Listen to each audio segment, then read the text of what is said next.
Good afternoon and welcome to the News Roundup for Wednesday, November 19, 2025. I'm Bill Thomas, and here's what's happening right now. A shocking new poll which reveals that a growing number of younger Americans are embracing socialism leads to rising fears of an AOC-Mamdani presidential ticket in 2028. The U.S. and Russia secretly negotiating a comprehensive 28-point peace plan to finally bring an end to the devastating war in Ukraine.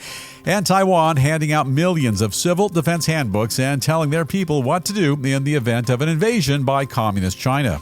Also, the Trump administration taking a massive step toward kickstarting the nuclear reactor at 3 Mile Island in Pennsylvania. And a legendary American accordion player says he's taken his outrageous show on the road once again, and we'll tell you why he's planning on making next year's tour even bigger and weirder than ever before. All this and much more coming up right now on the Big Roundup. We have a great deal to get to today, and we begin here. A new poll reveals that a majority of younger American voters now say they want their next president to be a Democratic socialist, increasing the likelihood that a progressive such as Alexandria Ocasio-Cortez will head up the Democratic ticket in 2028. What is happening to our country? According to the survey, more than 50% of eligible American voters who are under 39 are currently in favor of a leftist commander-in-chief. The poll also shows that both parents and teachers have a significant influence on how these youngsters view socialism. A majority of people saying their elders gave off good vibes and spoke positively about both socialism and leftists. Well, then go live in a socialist or leftist country. Meanwhile, the results of the poll, they're now opening the door to the possibility that a member of the progressive wing of the Democratic Party, such as AOC or Bernie Sanders, could actually wind up winning the nomination and topping the party's tickets at the next presidential election. It's also talk that New York City mayor-elect and self-described Democratic socialist Zoran Mamdani is a no-brainer to join their team and appeal to young liberals. But it's not going to happen, and we'll tell you why in a couple of seconds. Be patient. Now, one pollster says he's absolutely shocked that a solid majority of young Americans believe that democratic socialism is the answer to their deep-seated economic problems. Goes on to point out that socialism has utterly failed to live up to its promise to uplift the downtrodden each and every time it's been tried out. He also says that by portraying leftists as political heroes, social media has made the situation even worse by incorrectly perpetuating the myth that democratic socialism is hip, achievable, and morally right. No, it's a disaster. By the way, if you're peeking ahead to 2028, one recent poll shows that both VP J.D. Vance and AOC are currently running neck and neck if they were to square off against each other in the critical contests. You vote for her, and you'll get what you paid for. Make sure you think this through. Final thought, this is the News Roundup Lowdown. There's a good chunk of time between now and the next presidential election, and that means everyone's going to be able to see what New York Mayor-elect Zoran Mamdani will do in the Big Apple.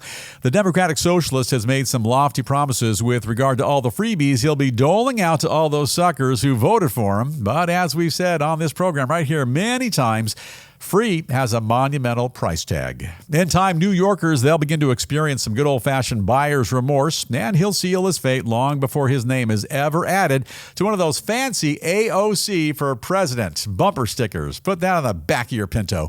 There's also that pesky little thing called the U.S. Constitution, which, to my understanding, clearly says to be a U.S. president or vice president, a couple of small rules you got to follow. You have to be a natural-born U.S. citizen, be at least 35 years old. I'm at least 35 years old, and be a resident in the U.S. for at least 14 years. So Mamdani is batting 2 out of 3. Now, the rumor I hear is that he was born in Uganda, which means he's not a natural-born U.S. citizen, and unless President Trump invites him over for tacos and a Dr. Pepper at the White House patio, there's no way he'll be setting up shop on or anywhere near Pennsylvania Avenue. Other tricks in the left-wing toolbox. Do you really want to run Harris again or that loon from California, Gavin Newsom? Newsom would destroy the country the way he destroyed California, the way he continues to destroy California, and Harris couldn't debate her way out of a Venn diagram. I love Venn diagrams. I really love Venn diagrams. The Democratic Party is fractured. They're embarrassing themselves. And thanks in advance for helping 47 pass along the baton to future President J.D. Vance. I like the sound of that. Chime in now with your thoughts or your comments on democratic socialists who want to take over the country and dismantle it, run things their way. And we're at newsroundupwithbill@gmail.com.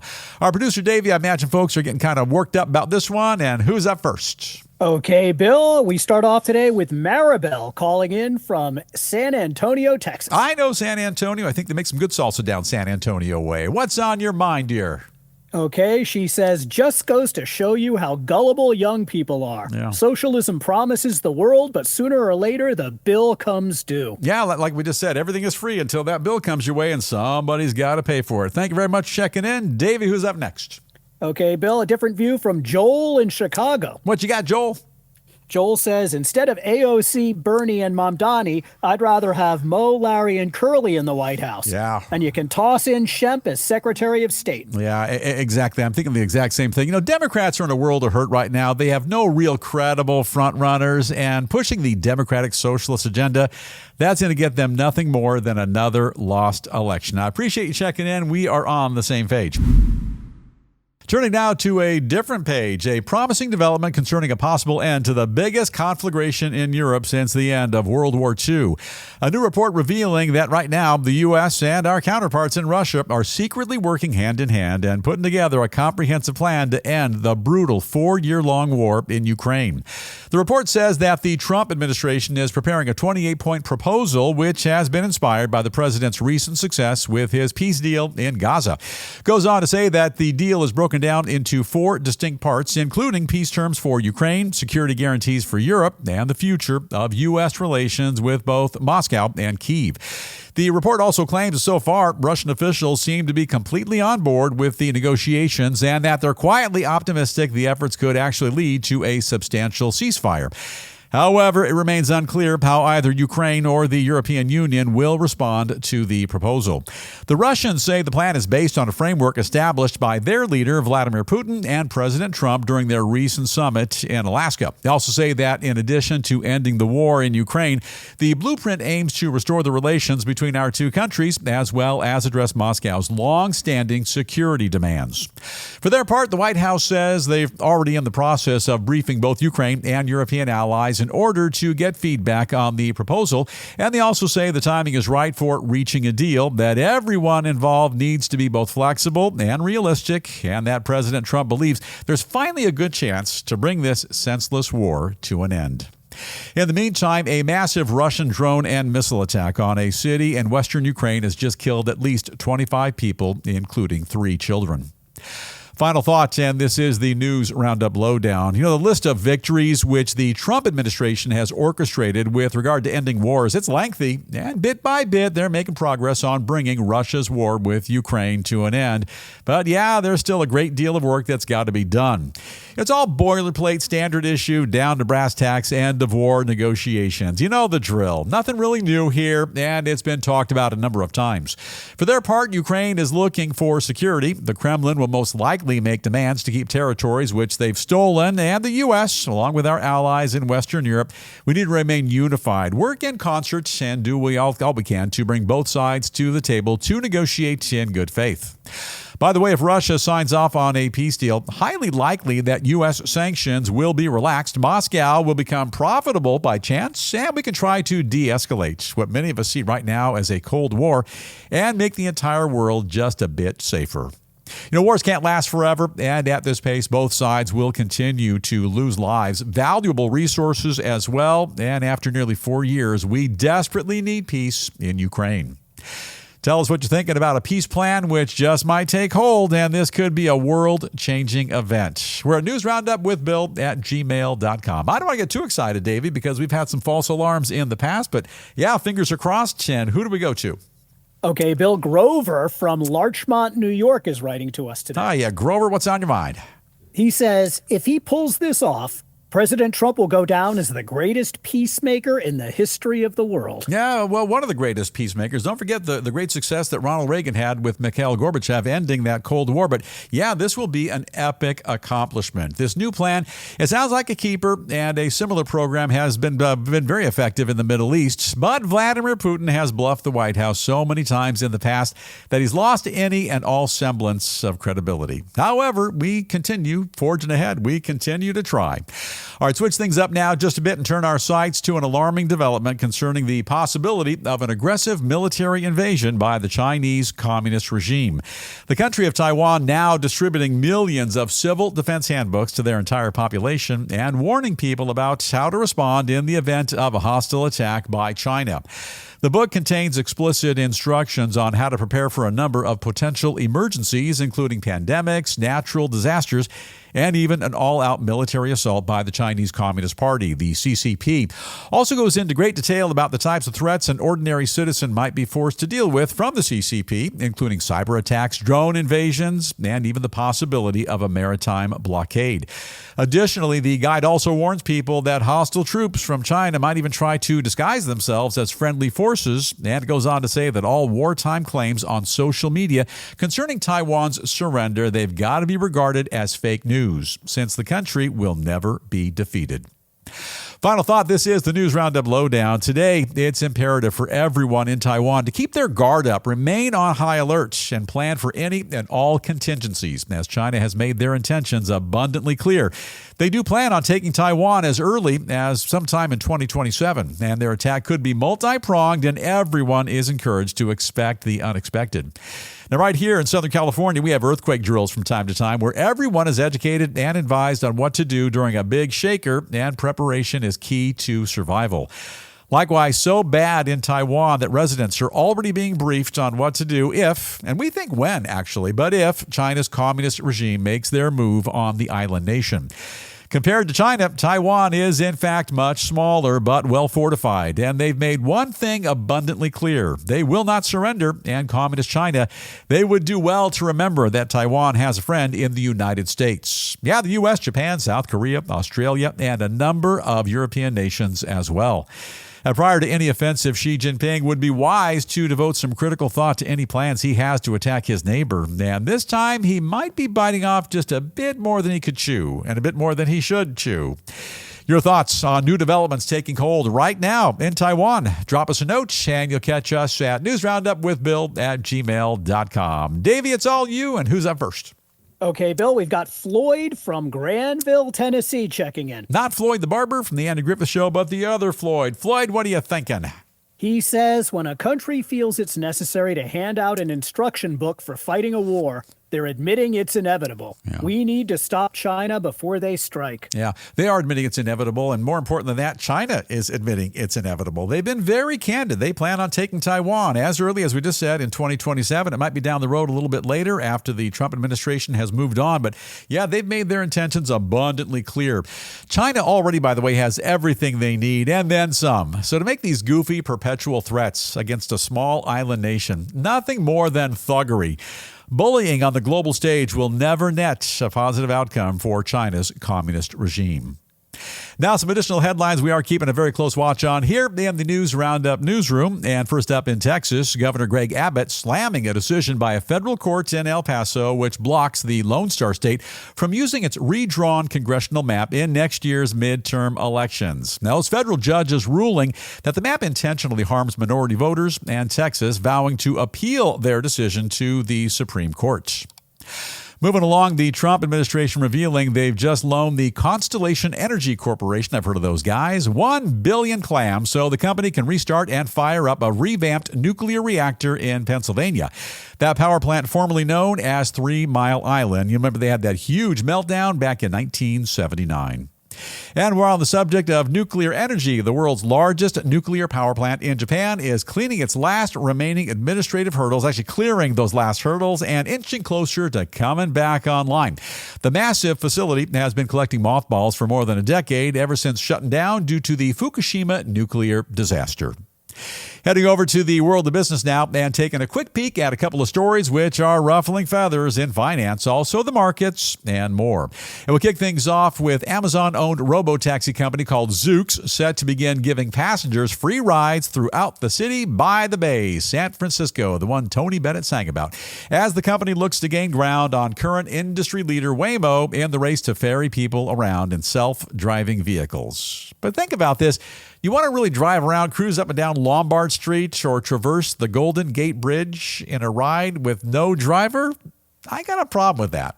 All right, moving along, grocery giant Kroger changing gears and shifting strategies by closing a number of their e-commerce fulfillment centers and partnering up with outside delivery companies instead. That adjustment apparently costing the company nearly $2.6 billion. And to the U.S. auto industry, Honda recalling more than 250,000 of their hybrid Accord vehicles right here at home in the U.S. due to a software glitch that can cause those cars to lose power on the road. Meanwhile, Ford recalling more than 200,000 of their Bronco models because of a potential issue with their instrument panels. You know, we're paying big bucks for those brand new rides. If you need a new ride, I don't know how to risk all that money. Maybe you think about buying a used 1978 Dodge Dart. Kind of slow, but those Dodge Darts, they never get recalled. And a quick gander now at the lighter side of news, and we begin today by sharing a very weird breaking development. Musician Weird Al Yankovic says he's going to be picking up his legendary accordion once again and heading out on a massive, bigger, and weirder 2026 nationwide tour. Says his fans can expect to hear all the classic hits, and if they aren't sick of him yet, he's going to keep on performing until they are. What about you, Producer Dave? You have any Weird Al favorites? Oh, Bill, he's got so many great hits, I don't know where to start, but I kind of like that Ricky song, the one about Ricky Ricardo? And that might have been the parody from something called Mickey from Tony Basil about 1981 or 2. Is that right? That sounds right, Bill. Oh, Lucy, you're so fine, you blow my mind. Hey, Lucy!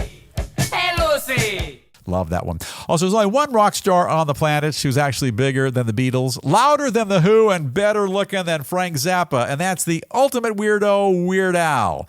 And by the way, a note to our editor Pranov, I'm warning you, do not play a clip of a younger version of me appearing in the Weird Al movie, The Complete Al, from all those years ago. Don't do it. Do you think you have a chance of meeting Weird Al?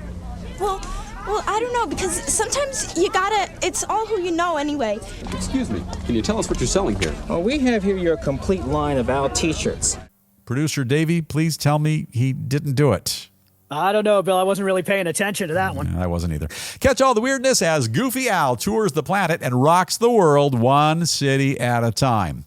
Speaking of outrageous behavior, a charming and wealthy town in California called Carmel has just banned pickleball within their city limits after annoyed locals complained about the constant racket caused by the popular sport. Hey, look, Carmel, they don't mess around. But look, Davey, 114 years hard time in the state penitentiary for playing pickleball. The penalty might be a little harsh. Davey, a little harsh? Yeah, Bill, that sounds a little harsh. That sounds a little harsh. And by the way, a young actor-director named Clint Eastwood used to be the mayor of that fine city, Carmel. And if we have a picture of the guy they used to call Dirty Harry, let's throw it up. Big fan of that guy, Clint Eastwood. By the way, before the world went sideways and woke and all that junk, people used to say life was better when Clint Eastwood had his own police force and Ronald Reagan was president of the USA. Hey, Producer Davey, can I get an amen or a go ahead and make my day? Anything? Go ahead, Bill. Make my day. That's beautiful. That's music to my ears. And in case you're not aware, today holds a very special place in our nation's history. Among the outstanding events taking place on this very date, President Lincoln delivering his world-famous Gettysburg Address in 1863, Ford ending production of the notorious Edsel in 1959. That's one heck of a cruiser. And a couple of astronauts from Apollo 12 hanging out on the moon this day back in 1969. We can't leave this one out because we did mention Mr. Reagan earlier. In 1985, President Ronald Reagan, they called him the Great One, meeting Soviet leader Mikhail Gorbachev for the very first time at a summit in Geneva. And by the way, Davey, when Reagan and Gorbachev convened in Geneva, I think that's when they invented that term, the Geneva Convention, right? What are you talking about, Bill? The Geneva Convention started in the 1800s and it continued in the 1940s. It had nothing to do with Gorbachev and Reagan. Honest mistake. And now it's time for us to call it a wrap on the Wednesday edition of the Big News Roundup. And before we go, as we do each and every day here on the program, we'd like to share with you a very notable quote. And these profound words come to us today from Abraham Lincoln, who said, 77 years ago, our fathers brought forth on this continent a new nation conceived in liberty and dedicated to the proposition that all men are created equal. As most of us know by now, Lincoln was our country's 16th president who shepherded our nation through the Civil War, and he spoke these now legendary words as part of his Gettysburg Address on this very date back in 1863. Time now for us to call it a day. But before we head out, just a brief reminder that the funeral for former Vice President Dick Cheney set to take place on Thursday morning at the National Cathedral in our nation's capital. Among those expected to speak, Cheney's daughter, Liz Cheney, and former President George W. Bush. And now it really is time for us to bust on out. But before we go, don't forget the News Roundup motto. Ask not what your podcast can do for you. Ask instead what you can do for your podcast. And all we ask you to do is hit that little subscribe button. And that way you never miss a single episode. And we sure appreciate it if you tell your friends, your family members, and the folks you work with to subscribe to the channel as well. And with that, we'll look over to Engineer Jamie and say, let's go ahead and fade to black. We're going to dim those lights. Have a safe day today. Let's continue to watch out for one another. And we'll see you right back here tomorrow afternoon.